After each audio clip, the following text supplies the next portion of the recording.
U.S. and Iranian officials are set to hold another round of nuclear talks in Geneva today as military tensions thicken between the two nations, while envoys Steve Witkoff and Jared Kushner are expected to lead these negotiations. President Trump says he will be indirectly involved. Listen. I'll be involved in those talks indirectly, and they'll be very important. We'll see what can happen. It's been typically Iran's a very tough negotiator. They're good negotiators or bad negotiators. I would say they're bad negotiators because we could have had a deal instead of sending the B-2s in to knock out their nuclear potential. I think they want to make a deal. I don't think they want the consequences of not making a deal. They want to make a deal. Joining me now is senior fellow at the Hudson Institute, Rebeccah Heinrichs. Rebeccah, great to see you. Thank you for joining us. The Iranian foreign minister posted this on X. He says, "I am in Geneva with real ideas to achieve a fair and equitable deal. What is not on the table, submission before threats." And apparently some of those real ideas posed by the Iranians right now are entering into an economic partnership with the U.S., including buying our airplanes.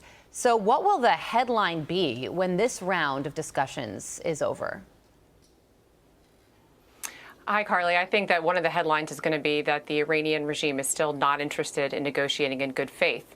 When President Trump indicates that he's still optimistic that the other party wants a deal, we've seen this time and again with President Trump when he's trying to engage in diplomacy, expressing that he is hopeful, almost trying to sort of force and compel the other side to actually negotiate in good faith. But we've seen nothing from the Iranians. President Trump has ordered a second carrier strike group in the region, as you know, Carly, which there's such massive naval and air power now surrounding the Iranians. And even Steve Witkoff and Jared Kushner have indicated to reporters that they're not hopeful that a deal can be reached at this point. Yeah, so President Trump said on Friday in no uncertain terms that he does believe that regime change in Iran would be the best possible outcome or the best course of action. Iran is also right now rebuilding its nuclear program and says that they will not negotiate when it comes to ballistic missiles or the proxy. So is military action by the U.S. all but inevitable at this point? I think it is. I think it should be, Carly, in part because President Trump put down that red line when he said the regime can't kill protesters. And we know that the regime killed as many as 30,000 Iranian protesters who want to take their country back. And that red line has not changed. And so the Trump administration has said, Carly, that they want the regime to stop repressing its people. Marco Rubio said this very clearly. They want the regime to get rid of its ballistic missile program, as you indicated. Before the United States with the Israelis launched that campaign against Iran, the Iranians had about 3,000 ballistic missiles, a large, diverse missile force that can reach Europeans. It can reach, obviously, Israel, can reach American bases. With the Israelis, they've degraded that about by half, we think. But the Chinese are now helping with component parts, helping the Iranians rebuild their ballistic missile force.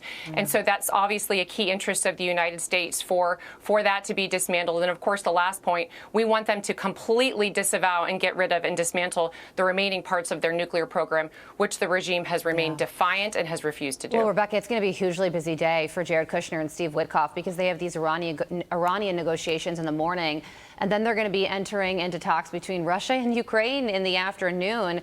And Marco Rubio said at this Geneva conference that we don't know if the Russians are serious about ending the war.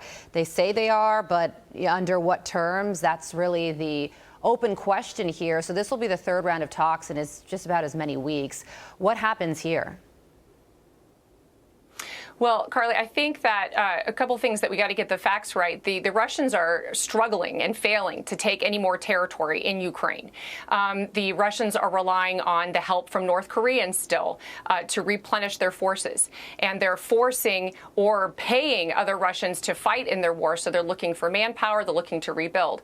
The Ukrainians, meanwhile, are still being replenished primarily through European weapons. The Europeans are buying weapons from the United States. But the United States is no longer the primary provider of weapons to Ukraine.